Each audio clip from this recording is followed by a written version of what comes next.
Bismillahirrahmanirrahim.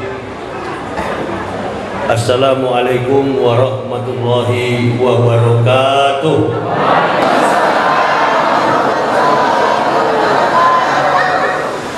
Alhamdulillah. Alhamdulillahillazi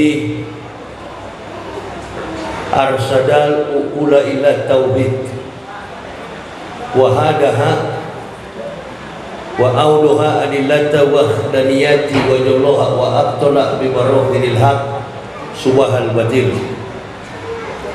Ashhadu an la ilaha illallah wahdahu la syarika lah, syahadata man arafa manaha wa amila zahirun wa batinan bi muqtadaha, wa ashhadu anna Sayyidina Muhammadan abduhu wa rasuluh allazi la nabiyya ba'da.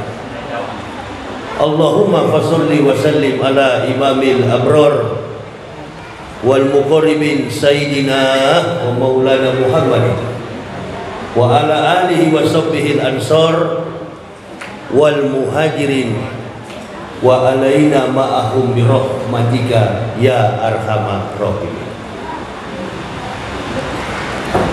Amma ba'd, ya ibadallah, ittaqullah haqqa tuqatih wa la tamutunna illa wa antum muslimun. Ibu bapak, saudara-saudaraku rahimakumullah yang kami hormati, kami muliakan, para alim, para ulama, tokoh-tokoh masyarakat, dan yang berhadir bersama-sama dengan kita, badan pengurus masjid, amal mulia yang ada di Kecamatan Tambang, Kota Pekanbaru, Provinsi Riau. Hadir pula bersama-sama dengan kita musyawarah pimpinan kecamatan, atau dalam hal ini yang mengepalai rukun tetangga, rukun warga. Dalam hal ini Bapak RW sudah menyampaikan sekelumit kesaksian tentang motivasi bagaimana kita berkehidupan beragama di dalam konteks kehidupan nasional kita saat ini. Suasana dan kondisi kita masyarakat Indonesia pada sore menjelang malam hari ini sampai hari ini, kita masih diliputi dengan kegembiraan kita melaksanakan pelaksanaan Isra wal Mi'raj. 4 sekali dalam 1 tahun umat Islam itu melaksanakan hari besar Islam. Ada yang melaksanakan hari Muharram, alhamdulillahilladzi muharrama awarrosinin wa jallaha syahron mubarakan liqaumil mu'minin. Jadi ada orang mukmin yang melaksanakan Muharram karena untuk memperingati tahun baru Muharram. Karena tahun baru kita bukan tahun baru Masehi. Tahun baru kita adalah Muharram. Yang kedua adalah Maulud Nabi. Biasanya kita melaksanakan pelaksanaan Maulud Nabi Sallallahu Alaihi Wasallam atau memperingati hari kelahiran Nabi kita Muhammad Sallallahu Alaihi Wasallam. Yang ketiga adalah pelaksanaan tentang Hari Raya Idul Adha, Hari Raya Kurban. Dan ini kita memperingati tentang pelaksanaan Isra wal Mi'raj. Ada peristiwa apa di dalam Isra wal Mi'raj? Peristiwa Isra wal Mi'raj tidak ada peristiwa lain kecuali mengingatkan kita umat Islam untuk senantiasa melaksanakan apa yang menjadi perintah paling wajib dalam kehidupan orang Islam adalah sholat 5 waktu. Tidak ada perintah yang paling utama di dalam Islam itu kecuali sholat lima waktu. Afdolul a'malu as-sholatu khams. Amal yang paling utama itu adalah sholat 5 waktu. Afdolul a'malu as-sholatu khams. Amal yang paling utama, amal yang paling afdol adalah sholat 5 waktu. Tidak ada agama lain melaksanakan perintah sholat 5 waktu kecuali agama Islam. Selain daripada agama Islam, ibu bapak mesti tahu. Sekali lagi saya jelaskan, selain daripada agama Islam yang dibawa oleh Nabi kita Muhammad SAW, ada agama-agama yang sudah melaksanakan perintah sholat. Agama-agama mereka itu adalah agama para nabi. Mulai dari Nabi Adam, Nabi Nuh, Nabi Ibrahim, Qul innani hadani Rabbi ila siratin mustaqim, dinan qiyamah millata Ibrahim hanifah wa makana minal musyrikin, Qul aina sholati wa nusuki wa mahyaya wa mamati lillahi rabbil. Masya Allah. Ini yang kita jadikan sebagai landasan dalam pengakuan doa iftitah.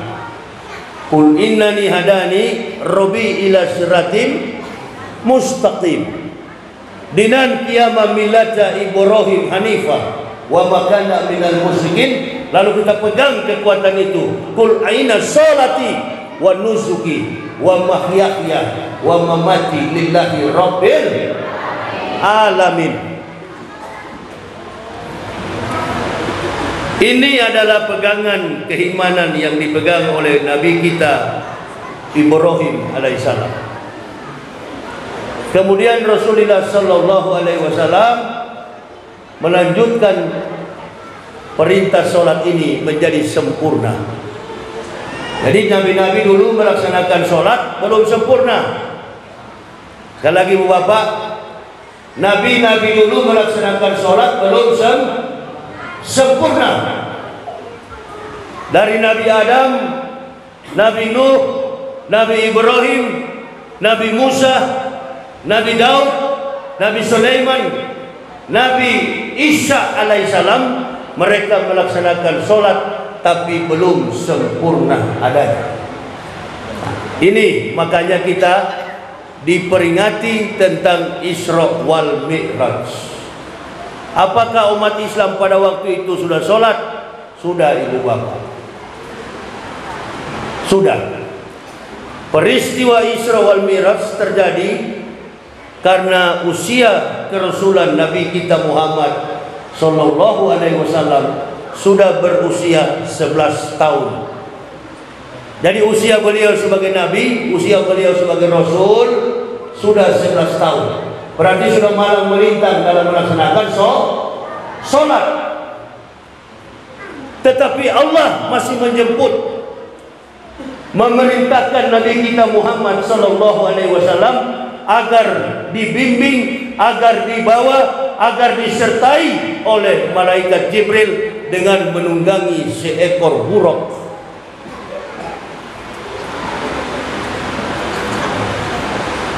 Mulai dari Masjidil Haram, mereka start awal, mereka berangkat dari Masjidil Haram ilal Masjidil Aqsa alladzi barakna haulahu linuriyahu min ayatina innahu huwas samiul basir. Jadi Nabi kita Muhammad sallallahu alaihi wasallam di sekitar pukul jam beginilah, hampir jam 9, dijemput oleh malaikat Jibril alaihissalam. Wahai Muhammad saudaraku, kita akan berangkat dari Masjidil Haram menuju ke Palestina. Kita akan berangkat dari Masjidil Haram ilal Masjidil Aqsa, akan menerbangi dua tempat konon antara jarak dari Masjidil Haram ilal Masjidil Aqsa jaraknya adalah 1500 km. Hanya dalam tempo yang sangat cepat, Rasulullah bersaksi kecepatan beliau bagaikan secepat kilat. Saudara, ibu bapak, bayangkan bagaimana kecepatan Rasulullah sampai dari Masjidil Haram sampai ke Masjidil Aqsa. Jarak antara Jakarta dan Medan 1500 km. Kita menaiki pesawat udara Lion Air dengan Boeing 737 atau Boeing 747 atau Airbus 900, maka perjalanan manusia itu dari Jakarta menuju ke Medan jaraknya adalah 2 jam dan 10 menit dia akan tiba di kota Medan. 2 jam, waktu yang sangat lama. Hanya 1500 km menempuh perjalanan yang begitu lama. Tapi Rasulullah sallallahu alaihi wasallam dari Masjidil Haram ila Masjidil Aqsa minal lailah hanya separuh malam. Bayangkan itu, bukan hanya sampai ke Masjidil Aqsa, Rasulullah menembus Sidratul Muntaha, melewati langit yang ketujuh. Amin ya rabbal masa. Banyak sekali ulama yang berpikir-pikir, ini hal yang sulit untuk diterjemah secara logika. Mana mungkin bisa diterjemahkan secara logika? Bayangkan kecepatan Nabi kita Muhammad berangkat dari Masjidil Haram sampai ke Masjidil Aqsa. Sampai di Masjidil Aqsa, beliau kemudian menaiki sebuah tangga, dan sampai hari ini Dome of the Rock, sekali lagi, batu yang pernah dinaiki oleh Rasulullah, sampai hari ini Dome of the Rock, batu yang melayang-melayang itu sampai sekarang di sebelah selatan daripada Masjidil Aqsa, batu itu tidak pernah sampai ke bawah tanah. Dia terapung-apung di atas tanah dan masih ada jejak kaki Rasulullah sallallahu alaihi wasallam. Disitulah Rasulullah take off pertama kali. Dari sinilah Rasulullah menapaki langit pertama, langit kedua, langit ketiga, langit keempat, langit kelima, 6, 7 sampai menembus Sidratul Muntaha. Langit pertama bertemu Idris, langit kedua bertemu Soleh, langit ketiga berjumpa Adam, langit keempat berjumpa Yahya dan Isa, langit kelima berjumpa Harun, langit yang keenam berjumpa Musa alaihissalam, langit ketujuh Rasulullah berjumpa Nabi Ibrahim alaihissalam yang sedang bersandar pada tiang masjid Baitul Maqmur. Dari langit ketujuh inilah Rasulullah menembus Sidratul Muntaha untuk menerima perintah sholat. Jibril tidak bisa naik, hanya Rasulullah yang boleh naik ke atas. Diberikan oleh Allah perintah sholat kepada Nabi Muhammad. Ini perintah yang harus engkau ajarkan kepada umatmu, wahai Muhammad. Ajarkan kepada umatmu dalam satu hari. Umatmu harus melaksanakan perintah sholat dalam sehari 50 waktu dalam satu hari. Bukan 5 waktu.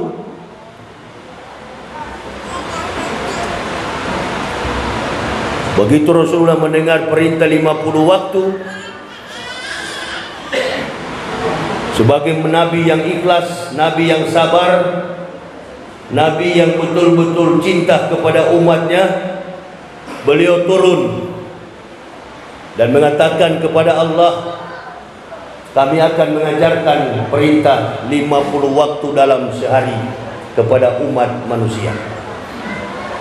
Turunlah Rasulullah di langit yang pertama, di langit yang ketujuh sampai langit yang keenam. Ditanya oleh Nabi Musa alaihissalam, berapa rakaat wahai Muhammad yang diberikan Tuhanmu, Allah Tuhanmu, untuk engkau membimbing, mendidik umatmu supaya bisa melaksanakan sholat? Rasulullah katakan 50 waktu dalam satu hari.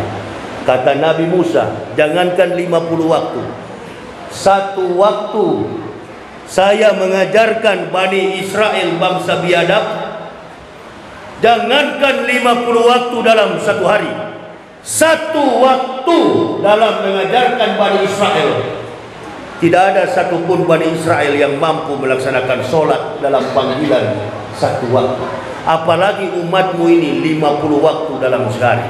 Minta kepada Allah supaya dikurang-kurangkan 50 waktu menjadi sedikit. Berapa kali Rasulullah bolak-balik minta kepada Allah supaya dikurangkan jumlah rakaatnya, jumlah setiap harinya dikurangkan 10. Maka sampai kepada dua ulama mengatakan, ada yang mengatakan 5 dikurangi, ada juga yang mengatakan 10, sehingga waktu yang tersisa sisa 5 waktu. Ditanya oleh Nabi Musa, sudah berapa kali dikurangi wahai Muhammad? Sudah 10 kali dikurangi. Sisa berapa? Sisa 5 waktu. Minta lagi kepada Allah. Umatmu tidak akan mampu melaksanakan sholat 5 waktu. Minta kepada Allah. Saya yakin, kata Musa, umatmu tidak akan mampu wahai Muhammad melaksanakan sholat 5 waktu. Minta kepada Allah dikurangkan 5 waktu. Saya tahu, saya bisa prediksi umatmu tidak akan mampu melaksanakan sholat 5 waktu. Kata Nabi Muhammad, saya sudah malu wahai Musa. Saya sudah malu. Sudah berulang-ulang kali saya naik turun minta dikurangkan. Kalau engkau tidak mau minta dikurangkan wahai Muhammad, maka lihatlah, umatmu di Indonesia tidak akan mampu. Dan sudah terbukti. Setiap tahun pasti ada keributan bagi umat Islam. Setiap tahun pasti ada keributan, persoalan tentang sholat 5 waktu. Entah dalam pelaksanaan sholat pasti ribut, entah dalam pelaksanaan fikih pasti ribut. Bahkan baru-baru ini kita mendengar ada seseorang pejabat yang memprotes terkait dengan suara azan, karena ingin mencari muka kepada orang-orang kafir, lalu kemudian memojok-mojokkan saudara Muslim dengan alasan azan di masjid. Ini karena Nabi Musa sudah memperingati, memang tidak mampu umatmu wahai Muhammad, nggak akan mampu. Ini perintah yang paling perintah yang paling berat dalam Islam ini adalah sholat. Saya, ibu bapak, mohon maaf lahir dan batin, saya orang yang dulunya bukan beragama Islam. Dan terus terang saja, kami walaupun dulu bukan beragama Islam, tapi kami tidak pernah anti dengan perintah sholat. Bahkan sejak berumur 8 tahun sampai saya berusia dewasa, saya sudah bisa menghafal lafaz, saya sudah bisa mengejah apa yang menjadi tartil di dalam pengucapan lafaz azan, mulai dari azan subuh sampai dengan azan isya. Saya hafal betul, karena di kampung halaman saya di Manado, tetangga saya itu ada beberapa keluarga, 11 keluarga itu beragama Islam, tapi ratusan ribuan orang yang di kampung itu rata-rata Kristen, karena mayoritas agama di Manado itu adalah Kristen. Beda dengan di Medan. Kalau di Medan, di Sumatera Utara, mayoritas penduduk Sumatera Utara itu adalah Muslim. 75% orang-orang yang bermarga, orang-orang Batak yang bermarga itu beragama Islam. Saya sudah sering ceramah di Medan. Jadi jangan ibu bapak salah lalu mengatakan bahwa orang Batak itu agamanya Kristen. Salah itu. Salah. Orang yang bermarga di Sumatera Utara kebanyakan agama mereka adalah Islam. Tapi kalau ibu bapak datang ke kota Manado, tempat kelahiran saya, ibu bapak datang ke Papua, ibu bapak datang ke Ambon, ibu bapak datang ke Ternate, tidak ada provinsi yang paling tulen, yang paling asli mempertahankan keimanan Kristen mereka kecuali suku Manado. Hollandspregen, didikan Belanda. Jadi kami memang dari kecil, mulai dari kecil sekali, dari umur 6 tahun, 5, 6, 7, 8 sampai umur 12 tahun kami sudah dididik di gereja dengan nama Sondag School, atau istilah kita di masjid apa itu namanya? TPA, tim pengajian Al-Quran. Kalau kita di gereja namanya Sondag School.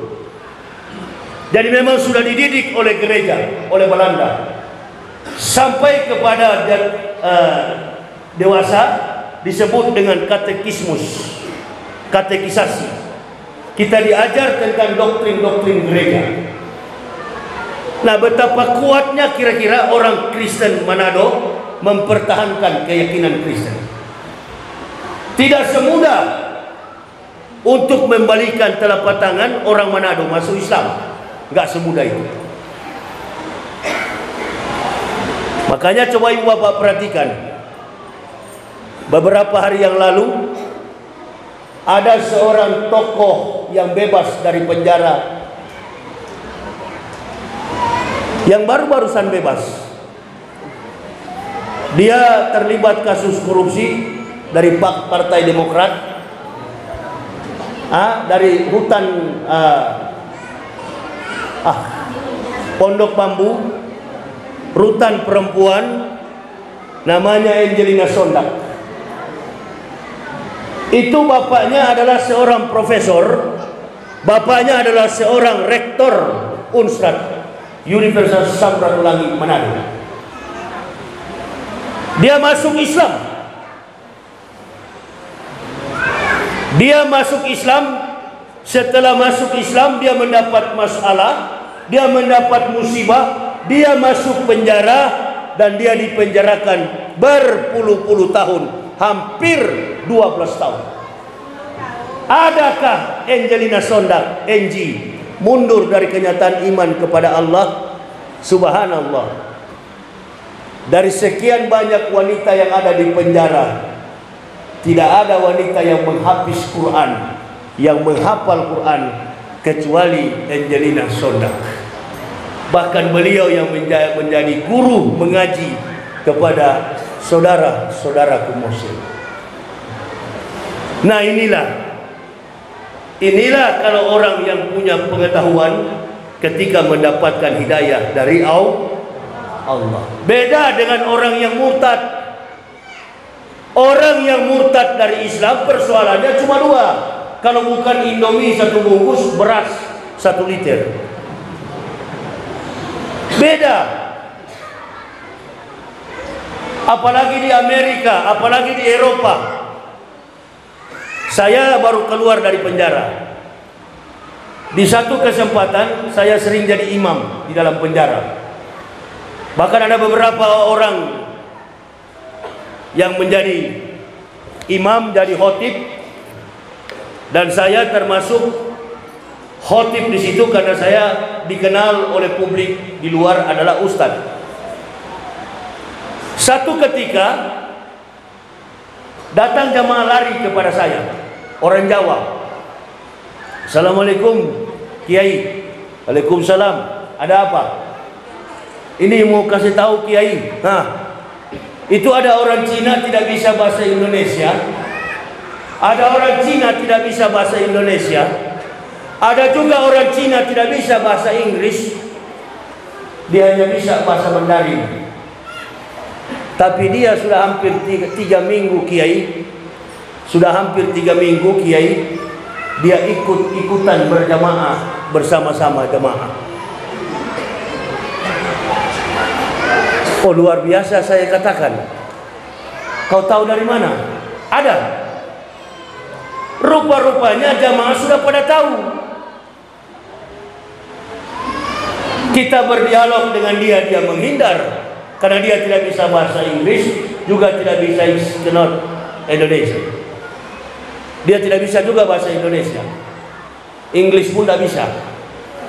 Jadi bagaimana caranya supaya dia ini bisa kita bujuk? Kita mau cari tahu kenapa dia sholat. Ditanya-tanya dia tidak mau buka mulut. Pokoknya dia cuma sholat. Datang satu orang tua, datang juga satu orang Cina namanya Jeffrey.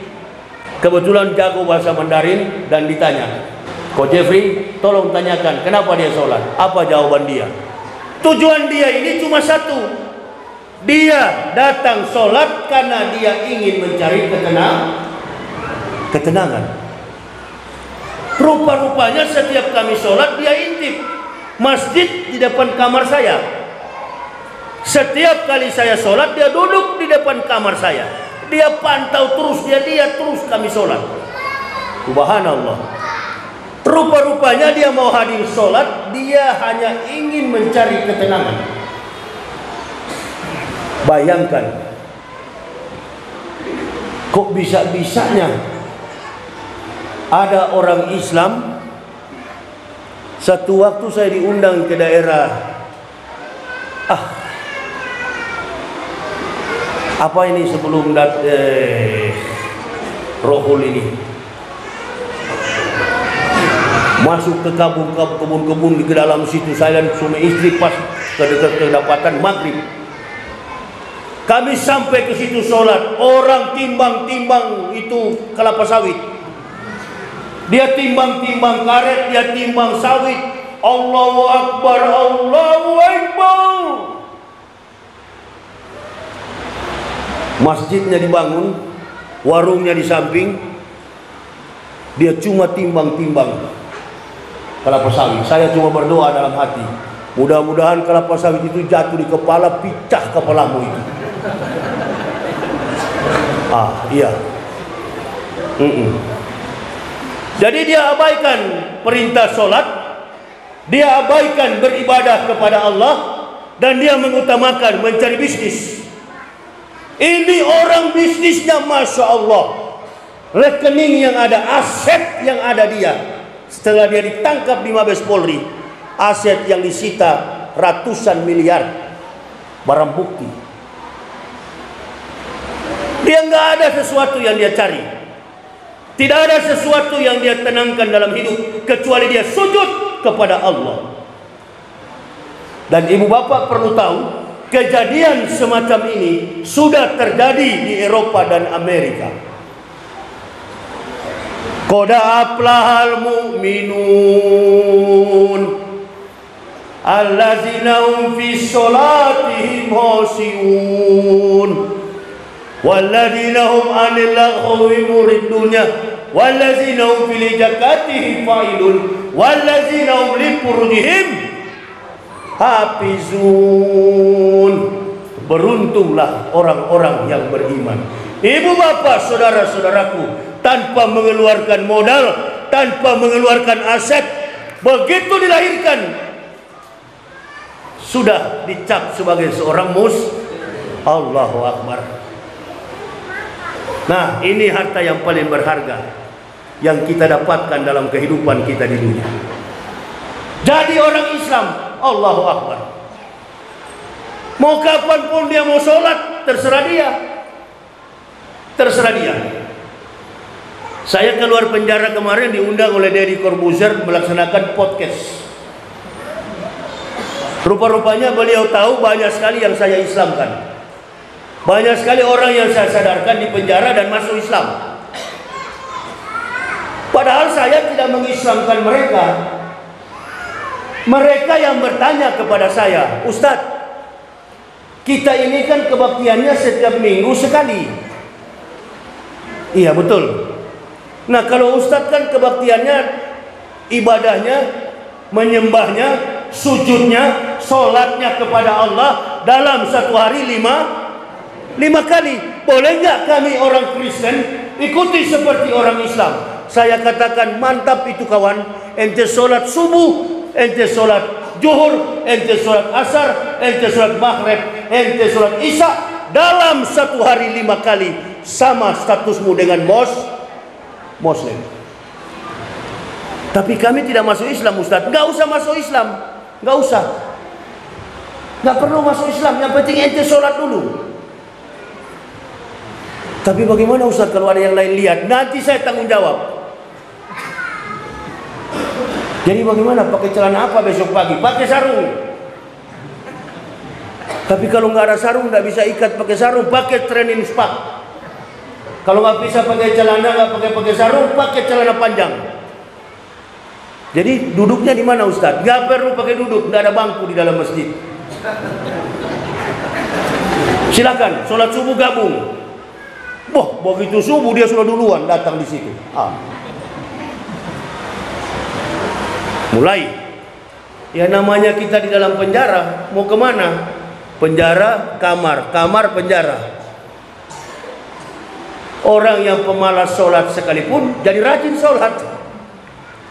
Bahkan ada seorang yang tukang kori, yang suka, setiap subuh dia selalu mengumandangkan azan subuh. Beliau ini pejabat di rumah sakit, dan beliau katakan, saya Ustaz nggak pernah azan selama saya hidup. Jangankan azan, sholat subuh pun saya ngorok, saya tidur Ustaz. Setelah saya masuk penjara, baru saya sadar. Mau tidak mau saya terpanggil untuk beribadah. Saya terpanggil untuk mengumandangkan azan. Nah saya berdoa mudah-mudahan Pak Yakut ini mendapat musibah dan masuk penjara. Insya Allah. Kalau sudah masuk penjara, insya Allah pasti rajin.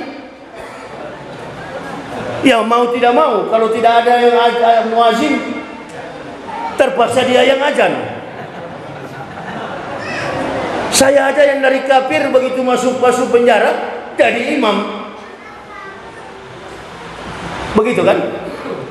Orang yang tidak bisa azan, saya maju ke depan. Allahu Akbar, Allahu Akbar. Allahu Akbar, Allahu Akbar. Sampai kami bikin pertandingan azan di dalam penjara. Juara 1, 2 juta rupiah. Bikin pertandingan azan, minta para donatur. Ibu bapak mesti tahu, penjara lembaga pemasyarakatan rutan Bareskrim Mabes Polri itu bukan orang-orang pencuri kambing, pencuri ayam. Hanya Pak Alung ini. Itu yang baru ditangkap sekarang binomo, siapa?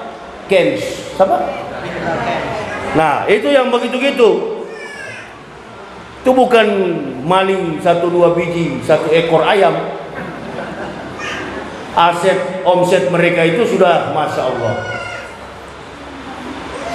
Jadi untuk apa harta di dalam penjara itu? Nggak ada arti apa-apa. Belum lagi tidak terkontaminasi dengan cahaya ultraviolet. Jadi setiap hari ketergantungan manusia itu hanya kepada Allah. Obat ratusan ribuan disimpan. Vitamin D, vitamin A, vitamin C, vitamin A, macam-macam vitamin disimpan. Untuk apa? Untuk menutupi penyakit yang datang.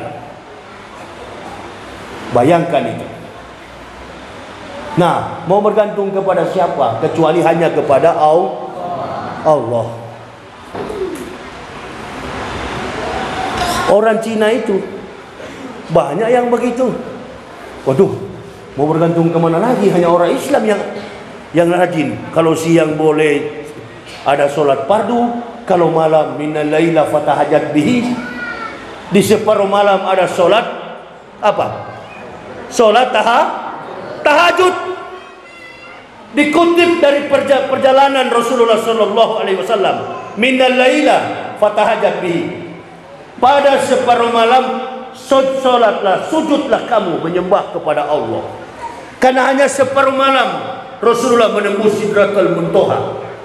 Nah, ini yang Abu Jahal, otak manusia kafir yang tidak terima. Dia protes kepada Nabi Muhammad. Dia panggil kepada Rasulullah, sini Muhammad. Ada apa Abu Jahal? Betulkah tadi malam antum dari Makkah menuju ke Masjidil Aqsa, dari Makkah ke Palestina, dan dari Palestina antum menuju ke Sidratul Muntaha sampai menembus langit ketujuh? Betul. Kata Abu Jahal, Muhammad, jangankan ente, nenek moyang kami, jangankan ke Sidratul Muntaha, dari Masjidil Haram, dari Makkah menuju ke Palestina menempuh perjalanan 40 hari 40 malam. Bagaimana mungkin hanya separuh malam antum pulang pergi hanya 6 jam? Nah, ini yang kafir tidak terima. Ini yang Abu Jahal tidak suka terima dengan argumen Rasulullah. Maka dikatakan kepada Rasulullah, angkat kakimu sebelah kanan wahai Muhammad. Rasulullah angkat, sebelah kiri juga. Kata Rasulullah, kalau dua-dua saya angkat, berarti kaki saya jatuh.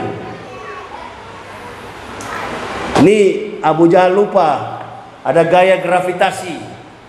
Segala sesuatu yang dari atas pasti jadi turun. Segala sesuatu yang dari atas pasti turun. Rasulullah menyesuaikan standarisasi itu. Segala sesuatu yang dikejarkan, yang dilakukan Allah, aku tidak mengerti, kata Nabi Muhammad. Semua yang melakukan itu adalah Allah. Makanya di dalam firman-Nya dikatakan, Subhanallazi, Maha Suci Allah, isim yang mentasbihkan, mensucikan Allah. Subhanallazi asra bi abdi. Kalau tidak dimulai dengan Subhanallazi, maka percuma apa yang dilakukan oleh Rasulullah sampai menembus Sidratul Muntaha, tembus sampai ke bawah. Dan ini orang-orang Barat sudah mengadakan penelitian bahwa kecepatan Rasulullah itu 150.000 km per detik, separuh daripada kecepatan cahaya. Kecepatan cahaya itu 300.000 km per detik. Sedangkan Rasulullah kecepatannya 150.000 km per detik. Bayangkan, berarti Rasulullah menempuh perjalanan sampai ke Sidratul Muntaha 6.482.000.000 sekian. 6.400.000.000 sekian. Sampai Rasulullah pulang pergi selama kurang lebih 6 jam. 6 jam dikali 60 dibagi 60, karena dia dalam perhitungan detik, bukan dalam perhitungan menit. Bayangkan kecepatan apa itu? Sudah dikali. Siapa bilang yang tidak bisa diprediksikan dengan logika? Bisa diprediksikan dengan logika.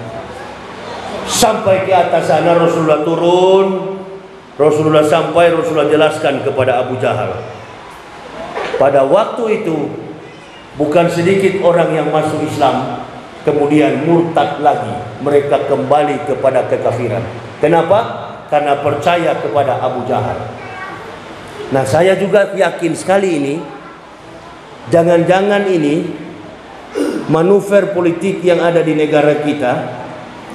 Orang-orang yang tadinya diberi jabatan, mereka mengaku sebagai Muslim, ya, mohon maaf, mereka mengaku sebagai Muslim, lalu mereka diperalat oleh orang-orang kafir, ya, atau tidak diperalat oleh orang-orang kafir, tapi ingin mencari muka kepada kafir, lalu kemudian menjelek-jelekan saudara Muslim. Nah, ini meragukan.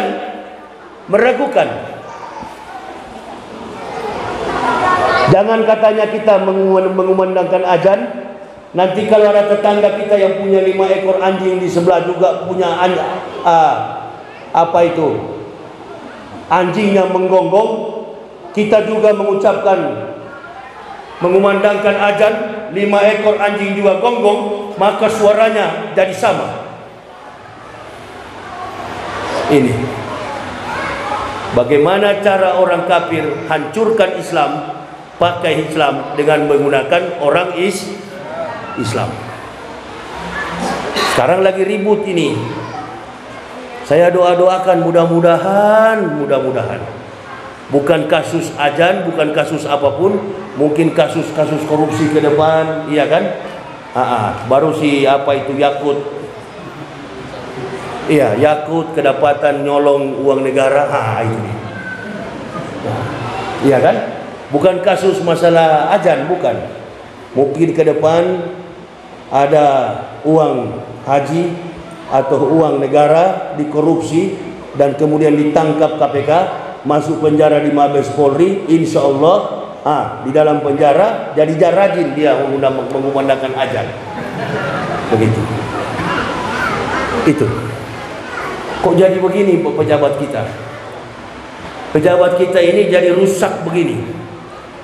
Saya orang yang dari kafir masuk Islam, sadar betul begitu saya dan istri dikhitan, kami satu keluarga, saya, istri dan 3 orang anak, kami dikhitan, kami disunat.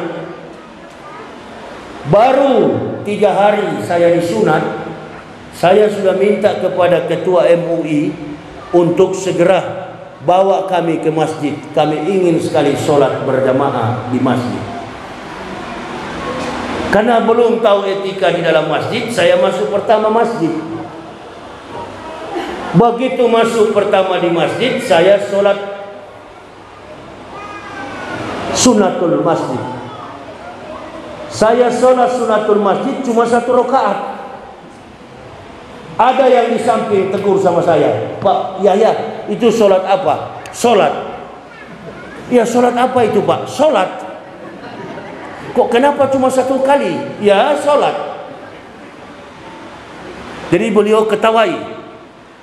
Rupa-rupanya beliau tahu bahwa saya tidak sempurna melaksanakan sholat sunatul masjid. Karena belum tahu. Nah, kedua kali saya mulai perhatikan, oh begini cara sholat. Dalam keadaan yang sakit, dalam keadaan yang sangat perih sekali, usai disunat, saya katakan kepada anak istri saya, mari kita bikin sholat, kita sholat di rumah, kamu jadi imam, saya jadi makmum di belakang. Ini istri saya juga kan kebetulan dari kafir. Jadi bagaimana Pak? Ya saya tidak bisa sholat karena memang habis disunat, kurang sakit, memang masih sakit. Kamu yang jadi imam, saya di belakang. Berapa rakaat Pak? Pokoknya ente mainkan 20 kali deh. Ini belum tahu sama sekali karena memang baru belajar baru 3 hari masuk Islam. Nggak tahu. Sampai arah kiblat pun kami nggak tahu. Di mana kiblat itu? Tengok kemana? Tengok ke jendela. Itu yang betul. Berapa kali Pak? Mainkan 20 kali. Al-Fatihahnya dia tidak hafal, dia cuma baca secara Latin sampai 20 kali.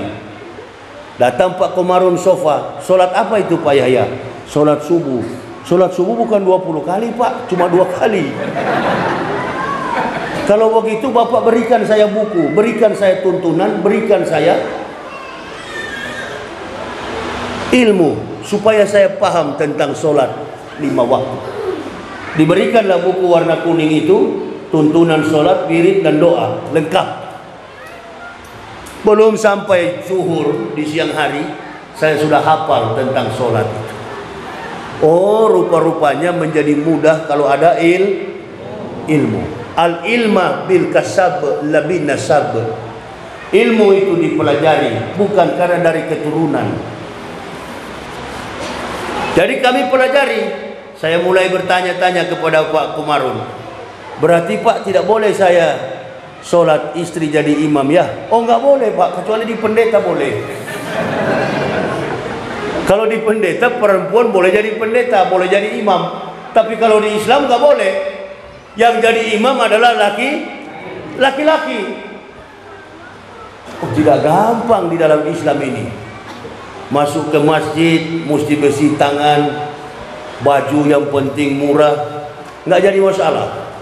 Saya tanya kepada Pak Komarun, kira-kira Pak, pajak setiap bulan berapa kami bayar ini? Soalnya kami sudah tidak punya gaji. Oh nggak pakai pajak. Pokoknya di Islam ini gratis semuanya. Alhamdulillah. Kalau di Kristen kan tidak, 1/10 dari gaji bayar kepada pendeta. Oh begini rupa-rupanya hidup dalam Islam. Ikhlas. Tidak perlu pakaian mewah, tidak perlu pakaian mahal, pakaian murah, yang penting bersih. Jangan ada lambang di belakang Jokowi Ma'ruf. Ah ini dia. Jokowi Ma'ruf, Prabowo Sandi. Nah, ini bukan sholat nanti, berkelahi di dalam masjid. Ini dia. Apalagi mau pemilu sekarang ini, mau pemilihan umum. Hah? Ini ibu bapak jadi pengalaman bagi kita. Nggak usah kita terlalu stres dengan memikirkan apa yang dilakukan oleh saudara Yakut ini. Sudahlah, kita paham betul. Setiap kali ada fenomena politik di masyarakat, pasti pejabat-pejabat Jokowi bikin keributan. Coba ibu bapak perhatikan. Nanti setelah Yakut bikin masalah, ada lagi pejabat besok bikin. Coba nanti lihat, jangan potong jari saya, leher saya potong. Setelah Yakut bikin, ada lagi pejabat besok bikin. Percaya sama saya sudah sekolah kelakuan mereka ini. Saya sudah sekolah kelakuan mereka. Kenapa? Karena dari awal Jokowi menjabat sampai akhir jabatan beliau, nggak pernah ada bekas kinerja etos yang baik bagi kemajuan publik Indonesia. Kita lihat aja nanti. Nanti setelah Yakut, siapa lagi? Yukit, nggak tahu saya. Nanti kita lihat kalau nggak percaya. Saya sudah pengalaman yang begini. Sudah pengalaman. Apalagi wakil di sebelah juga, Rajal, cuma tahunya diam-diam Pak Maruf. Dapat tiap bulan dapat gaji. Itu dia. Jadi kita masyarakat Indonesia ini bersabar, karena saya dengar-dengar juga pemilu ini akan ditunda. Entah siapa lagi mau jadi presiden, apakah Jokowi mau jadi presiden lagi, wallahu alam. Ya, siapapun jadi presiden, yang penting umat Islam tetap maju ke depan. Umat Islam tetap beribadah, umat Islam tetap menjalin ukhuwah Islamiyah. Beribadah, semangat. Dalam keadaan yang bagaimanapun, saya dalam kondisi sakit, begitu keluar dari penjara tidak bisa ngomong, tidak bisa bicara, susah untuk berbicara. Ayat-ayat suci Al-Quran di dalam penjara saya hafal, semua saya hafal, hadis Quran saya hafal. Begitu satu hari mau bebas, lupa semuanya, tidak tahu kemana. IQ saya, pikiran saya, imajinasi saya, memori saya di kepala saya hilang semuanya. Bahkan beberapa hari yang lalu dalam menyampaikan dakwah, risalah dakwah pun bingung saya, apa yang saya sebut ini. Istri saya waktu menjemput saya dari penjara bawa ke rumah, nggak tahu saya di mana alamat rumah saya, nggak tahu saya Pak, nggak tahu. Selama kurang lebih 4 hari 4 malam bingung saya, nggak tahu di mana rumah saya. Maka datanglah seorang tokoh ulama namanya Yusuf Mansur. Beliau datang kepada saya, padahal saya pernah menghantam beliau karena ceramah dengan ibu-ibu. Saya tidak pernah ada niat untuk menjatuhkan seorang ulama. Beliau adalah ulama, urusan persoalan di beliau dengan masyarakat saya nggak tahu menang. Yang penting beliau menjemput saya, membawa saya ke rumah. Bahkan menurut istri saya, yang menyuapi saya makan itu adalah Yusuf Mansur. Saya sudah nggak tahu diri saya. Sepatu sudah nggak punya, celana, pokoknya baju sudah buka, nggak tahu kemana saya. Sampai Ustaz Yusuf Mansur mengatakan, pokoknya Ustaz Yahya sudah hilang lah, nggak tahu kemana. Itu ibu bapak. Tapi karena kebaikan pertolongan Allah Subhanahu wa Ta'ala, bayangkan detik-detik terakhir, tinggal hitung 3 jam saya bebas. Tiba-tiba saya tidak bisa bicara, saya tidak kenal kepala rutan, saya tidak kenal siapapun yang ada di dalam penjara. Ada skenario apa kira-kira itu? Apa maksud Allah terhadap saya?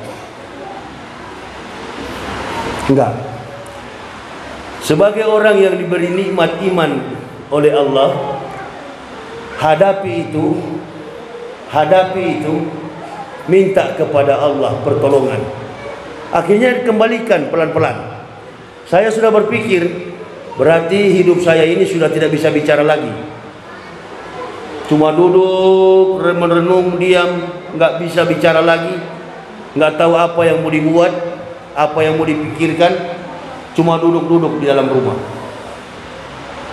Sampai orang-orang yang ada di rutan Cipinang ditanya kepada saya, bagaimana pengalaman Bapak? Saya bicara dan dia katakan, apa bicaranya Bapak ini Bu? Kami nggak mengerti. Surat pembebasan saya bukan tanda tangan, hanya pinjam jempol saya dicap. Karena saya sudah tidak bisa berbicara. Ini bukan hal yang mudah Ibu Bapak. Bukan hal yang mudah. Belum lagi masalah-masalah yang kami hadapi di dalam penjara. Semua yang kami hadapi ini mendorong kami untuk semakin setia. Saya cuma satu berpikir, ya Allah, kalau ini adalah perbuatan makhluk manusia terhadap saya, tidak ada yang lebih kuat. La haula wala quwata illa billahil aliyil azim. Tidak ada yang lebih kuat kecuali kekuatan Allah. Saya akan lawan ya Allah. Sedangkan menghadapi hukum saja, saya tidak pernah berhenti. Saya melawan. Orang Kristen satu Indonesia menyerang saya karena saya mengatakan Roh Kudus itu adalah Roh Kudus. Kitab Kristen itu Matius, Markus, Lukas, Stefanus, Stetanus, Septikus, Spiritus, macam-macam saya terangkan. Akhirnya saya sadar bahwa saya sudah melecehkan agama orang lain. Tidak boleh begitu. Tidak boleh. Tidak boleh mengatakan, mencandai kitab apapun prinsip yang ada dalam kultus keyakinan doktrin agama Kristen. Sadar saya. Di dalam penjara orang Kristen yang memberi saya makan. Baru saya sadar. Waduh, banyak juga mereka yang masuk Islam. Akhirnya saya jadi sadar. Ya, Allah yang menyadarkan saya. Oh, memang saya tidak ada salah, tapi disinilah kesalahan saya di hadapan Allah. Jadi begitu sidang, ditanya oleh jaksa penuntut umum, ditanya oleh semua hakim, ditanya oleh jaksa penuntut umum, oleh ahli pidana, ahli forensik dan segala macam ahli bertanya kepada saya, apa betul Pak Yahya apa yang Bapak bilang itu? Benar Pak, tidak ada yang salah. Tidak ada Pak, semuanya betul semua. Jadi Bapak tidak membantah? Enggak Pak, Bapak siap dihukum? Saya siap Pak, berapa puluh tahun pun saya dihukum. Alhamdulillah. Orang yang mengaku ternyata bagus deh. Jadi kalau Bapak nanti masuk penjara, mengakulah Pak supaya ini hukumannya ringan. Alhamdulillah. Diancam 7 bulan, diputus hakim 5 bulan. Cuma 5 bulan saya di penjara. Mana ada di urusan Bareskrim bisa 5 bulan. Oh, kalau mau bebas di Bareskrim, miliaran dulu Pak Alung baru bisa bebas. Itu penjara Bonafit itu. Penjara Bonafit bayarnya mesti mahal. Kami bebas dari sana, kami sadar, Masya Allah, betul-betul sadar kami. Sadar, saya melihat kehidupan yang ada di situ. Datang satu persatu, orang-orang bukan sembarang. Saya mau keluar, datang Ferdinand Hutahian. Saya keluar, datang lagi Edi Mulyadi. Semua orang-orang top semua masuk ke dalam sana. Entah siapa lagi yang datang. Mudah-mudahan Ngabalin, Kibulin juga masuk itu. Iya, pasti akan rasa semua itu. Pasti akan rasa semua. Semua yang berkumpul, semua yang menjadi tokoh, semua yang menjadi panutan umat, insya Allah semua akan diuji oleh Allah. Saya sebagai seorang ustadz, saya tidak pernah meminta pengacara siapapun. Dikasih pengacara saya tolak, dari polisi saya tolak, bahkan dari jaksa agung akan memberikan pengacara, saya juga tolak. Saya bilang saya adalah pendakwah. Saya bergantung berharap hanya kepada Allah Subhanahu wa ta'ala. Hanya berlindung kepada Allah. Ini atensi dari siapapun saya nggak peduli. Saya hanya bergantung kepada Allah. Saya tahu saya orang yang diberi petunjuk. Saya orang yang diberi petunjuk oleh Allah. Saya akan konsisten menjalankan perintah Allah. Saya akan setia. Setelah nanti bebas, saya akan berdakwah lagi. Saya akan datang berdakwah, akan menegakkan Islam sampai masuk ke dalam liang kubur. Ini adalah komitmen kami pribadi. Makanya saya bilang kepada Pak Alung, kepada Brigade 08, kondisikan saya, insya Allah saya akan datang ke Riau, kita berdakwah di sana. Tunjukkan, karena mereka ini pikir-pikir saya sudah mati. Waduh, sampai istri saya sudah nggak ketemu saya punya HP. Karena beberapa bulan nggak bisa ketemu, nggak bisa jumpa dengan siapapun. Ibu bapak boleh tanya, semua yang ditahan di Mabes itu nggak pernah ada suaminya, istrinya bisa jumpa, itu nggak pernah. Coba tanya, hanya 2 tahanan yang boleh jumpa istri dan anak-anaknya. Siapa? Ini saya terus terang mau bicara. Hanya 2 tahanan yang boleh jumpa, saya dan Habibana Muhammad Rizik Syihab. Yang lain daripada itu tak boleh dijemput siapapun. Wallahi, boleh tanya. Yang bisa jumpa itu hanya saya dan Habibana Rizik Syihab. Yang lain tak boleh dijemput. Inilah pertolongan Allah Subhanahu wa ta'ala. Masuk kami, datang ke sana, lihat, ada kacek di dalam. Waduh, sudah hancur. Muhammad kacek itu. Wah, sudah hancur, mulai dari kaki sudah pengkor, muka sudah hancur, bibirnya sudah panjang, masya Allah. Itu ibu bapak, jangan coba-coba. Ini saya hanya ingin menyampaikan bahwa memang kehidupan di dunia ini, apalagi di Indonesia ini, kita masih sangat peduli, masih sangat berkasih sayang antara sesama umat, baik beragama maupun dalam kehidupan kebersamaan kita.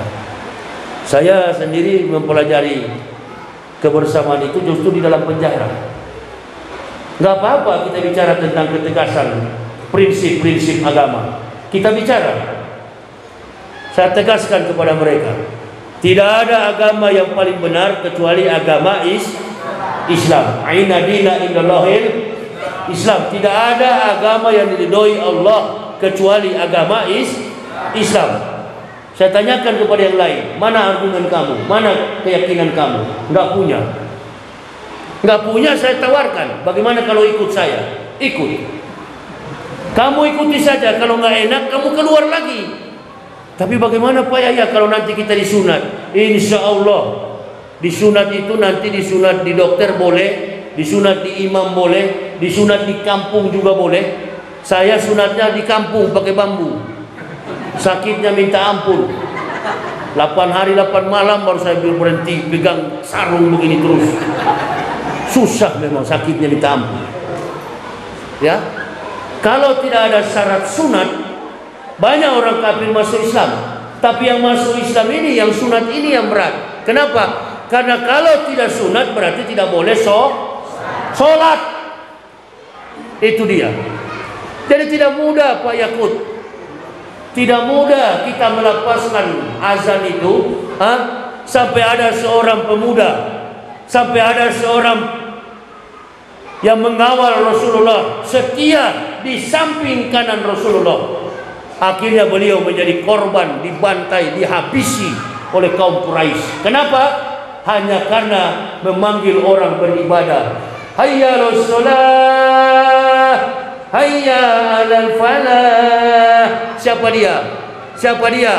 Bilal bin Rabah. Mati dalam keadaan yang sadis, sampai dihajar dengan batu, kepalanya hancur hanya karena berserah diri mempertahankan keimanan Islam di atas pengakuan azan di hadapan Allah. Nah ini, jadi tolong dihargai itu, tolong dihargai, karena semua yang kita sampaikan dalam lapas itu adalah nama Allah. Itu dihargai ibu bapak. Ini bukan hal yang mudah. Hati-hati, hati-hati. Kalau orang sudah mencelah tentang azan, tunggu aja, lama atau cepat, insya Allah pasti akan kena itu. Yakin saya, lama atau cepat pasti akan kena. Kalau saya memang dulu di kafir memang belum tahu apa-apa. Saya hafal dari kecil, saya hafal Quran, hafal tentang azan. Bahkan ada orang Islam saya tanya, kamu hafal nggak azan? Dia bilang nggak hafal. Saya hafal. Coba kamu sampaikan azan kalau kamu hafal. Saya sampaikan Allahu Akbar di dalam kelas. Loh, kok bisa kamu? Bisa. Padahal saya beragama Kristen, dia Islam tidak bisa. Nah, coba bayangkan itu. Ini bayangkan. Jadi ibu bapak, belum tentu orang kafir di luar sana, belum tentu semua orang kafir di luar sana benci kepada azan. Ada juga yang cinta kepada azan. Ada, bahkan ada yang masuk Islam karena mendengar azan. Ada, tertarik dengan azan. Di dalam penjara Bareskrim pun ada seorang Cina kaya. Dia paling tidak suka kalau subuh hari dengar azan itu, yang menyampaikannya ada seorang laki-laki muda. Cara menyampaikan azannya kasar. Tapi ketika ada seseorang tua yang menyampaikan azan dengan lembut, dia paling senang mendengar azan. Nah ini kiblat. Ini adalah petunjuk arah bagaimana dia mendekatkan diri kepada Allah. Diantar pelan-pelan. Ada yang mendekatkan diri karena pengetahuan sains, teknologi. Ada juga yang mendekatkan diri mendapat hidayah karena mendapatkan azan. Nah, saya mau sarankan kepada pejabat-pejabat kita, termasuk Pak Yakut dan semua pejabat-pejabat Jokowi ini, tolong jangan menghina-hina azan. Karena tidak semua orang Kristen itu membenci azan, enggak, banyak yang senang. Memang ada 2, 3 golongan yang anti kepada azan. Yang pertama, walan tardu antal yahud wala nasara hatta tatabi'a millatahum. Yang ketiga itu adalah iblis, setan yang tidak suka dengan azan. Sehingga sementara azan Allahu Akbar begitu, garuk-garuk pantat. Ada juga karena pemalas. Itu kan karena sudah asik. Dia berpikir sendiri, dia asik, dia azan sendiri. Dia kira nggak ada orang lihat, sambil garuk-garuk pantat. Allahu Akbar.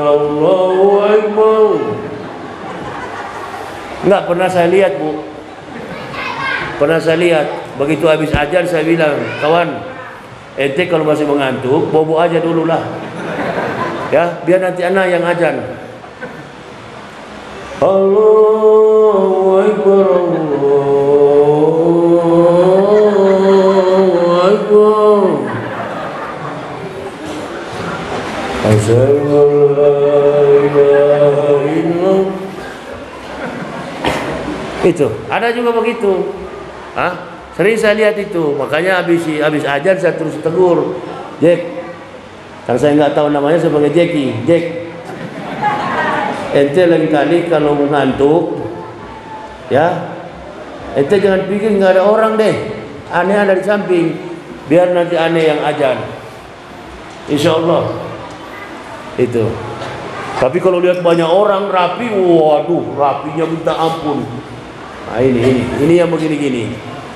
Itu saya kira ini melatih kita untuk disiplin dalam melaksanakan perintah kepada Allah Subhanahu wa taala. Apapun nanti masalah kita, insya Allah akan ditolong oleh Allah. Amin ya rabbal alamin. Kita berdoa bagi bangsa ini, kita berdoa bagi segenap kehidupan masyarakat kita. Sampai hari ini saya lihat tidak pernah ada kedamaian. Bahkan sampai malam tadi ini pun masih ribut di Kementerian Agama. Orang demo sana sini, orang demo minta Yakut turun supaya dipecat dari Menteri Agama. Coba nanti kita berdoa supaya akan ada pemimpin-pemimpin yang baik ke depan. Amin ya rabbal alamin. Kita mendoakan pemimpin yang baik, ya. Asal jangan dua tadilah, Jokowi dengan Ma'ruf lagi. Ya, kita doakan supaya datang Prabowo, Anies atau siapalah, pokoknya Prabowo lah. Ya. Ya, insyaallah. Bapak Prabowo bagus, insyaallah. Kita doakan orang-orang ini supaya menjadi pemimpin yang baik ke depan. Anies Baswedan, Menteri Agama nanti kita serahkan kepada UAS. Oh, itu jago itu. Itu masih muda tapi luar biasa itu. Ustadz Abdul Somad jadi Menteri Agama. Wah, ini juga gaya. Apalagi sudah punya gelar akademik PhD. Itu sudah mempunyai gelar S3. Ini gagah sekali kalau sudah jadi anggota, sudah jadi Menteri Agama. Ini satu ini wallahu a'lam bishawab. Innalillahi. Sama dengan saya waktu ditanya hakim, Ustadz, waktu sekolah kira-kira Ustadz sampai tamat apa? Saya bilang cuma sampai SD, Pak. Oh, SD ya? Iya. Begitu sampai di pengadilan tinggi, ya apa itu? Apa namanya? Apa ini namanya? Pengadilan Jaksa Agung. Langsung di situ ditulis pendidikan S3. Loh, enggak Pak, cuma SD saya. Tidak Ustadz, tapi memang laporannya S3. Oh, begitu ya. Ya enggak apa-apa Pak, tulis-tulis aja lah. Iya, padahal pendidikan saya cuma SD. SD pun itu tinggal didorong-dorong baru tamat. Ya, kita doakan supaya UAS nanti jadi jadi menteri, karena sudah strata 3, sudah PhD ya, sudah mencapai stratum 3. Saya juga pernah jadi rektor, insya Allah ya. Kalau kami tidak ada ambisi untuk jadi apapun, kami hanya jadi ambisi ustadz kampung-kampung beginilah, ke sana kemari berdakwah ya. Jadi itu untuk apa gelar akademik, tapi tidak menutup kemungkinan juga ini abad 21. Kemampuan seorang pemikir, kemampuan seorang pejabat harus diuji dengan kemampuan akademik, kemampuan sosiokultur, kemampuan teologis, kemampuan kemapanan administrasi dan lain sebagainya. Nah, itulah yang dimiliki oleh UAS Ustadz Abdul Somad. Syarat dalam kemampuan pemahaman agama. Cocok sekali kalau jadi menteri agama. Tapi kalau ke MUI dia tidak cocok karena itu sarana politik di situ. Kalau yang jadi MUI itu cocoknya yang mesti memang kaliber jago dalam soal-soal seperti Habibana Rizik Syihab. Nah itu cocok itu. Nah, itu dia bagus sekali kalau jadi Ketua Majelis Ulama Indonesia. Insya Allah kita doakan bersama-sama ya. Kita doakan supaya ke depan Islam akan jadi bagus. Dan tidak usah saling menyakiti, saling membunuh, saling apa. Biarkan orang-orang yang tadinya mencelakai kami, mempenjarakan kami, nggak apa-apa, ya. Semua kita serahkan kepada Allah. Itu. Ini. Nah satu ini kan kita nggak tahu. Orang-orang ribut sekarang cari tahu. Sarjananya dari mana? Ada sarjananya nggak ada. Sarjananya dari mana? Nah tamatannya cuma SMA. Dia bukan output sarjana.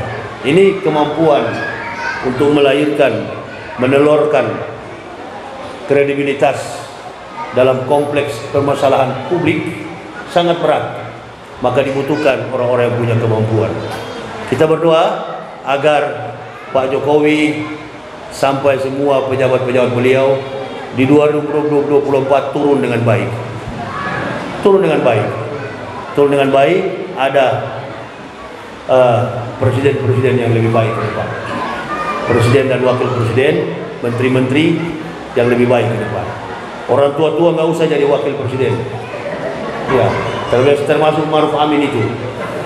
Nah, dulu rapat-rapat dia jadi MUI itu, ya. Tapi kalau sudah rusak begitu, sekali rusak tetap rusak. Nah ini ibu bapak, jaga anak-anak kita. Kalau sudah rusak pasti rusak, ya. Kalau sudah rusak pasti rusak. Jaga kredibilitas, jaga wibawa kita sebagai ulama. Saya kira ibu bapak ini yang bisa saya sampaikan. Mudah-mudahan apa yang kami sampaikan ini memberikan motivasi kepada kita semua. Saya tidak bisa lama-lama bicara.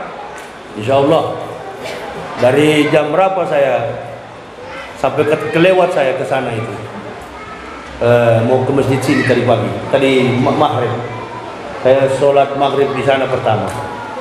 Yang jalanan macet itu sampai terlempar ke sana, ada bakso di sana. Ada bakso di depan situ. Ada klinik apa itu, klinik duha itu apa? Ya. Saya sempat makan situ sama anak istri. Ya, baru kami ke sini pelan-pelan setelah usai Isya. Jadi saya kira jamaah, insya Allah di lain waktu kita jumpa lagi. Mudah-mudahan nanti kalau di bulan Ramadan, insya Allah Ramadan, kalau saya masih berkeliling, apa itu namanya? Safari dakwah, insya Allah kita isi lagi di sini. Kita sama-sama sholat tarawih. Tapi jangan 20 rakaat, 8 rakaat sudah cukup. 8 rakaat. Nanti saya dengan istri akan ikut sama-sama tarawih. Mungkin sini 5 jadwal, di Padang 5 jadwal. Kami akan selalu keliling. Karena kalau saya di rumah, terus terang aja ibu bapak, saya di rumah pasti saya bisu. Itu dia. Kalau saya di rumah pasti saya diganggu-ganggu oleh setan. Jadi pasti saya diganggu-ganggu, pasti saya akan dikerja-kerjain. Jadi saya harus keliling kemana-mana berdakwah. Dengan begitu saya kesibukan, alhamdulillah saya jadi sehat. Ini istri saya sudah agak alhamdulillah berhenti ngurut saya.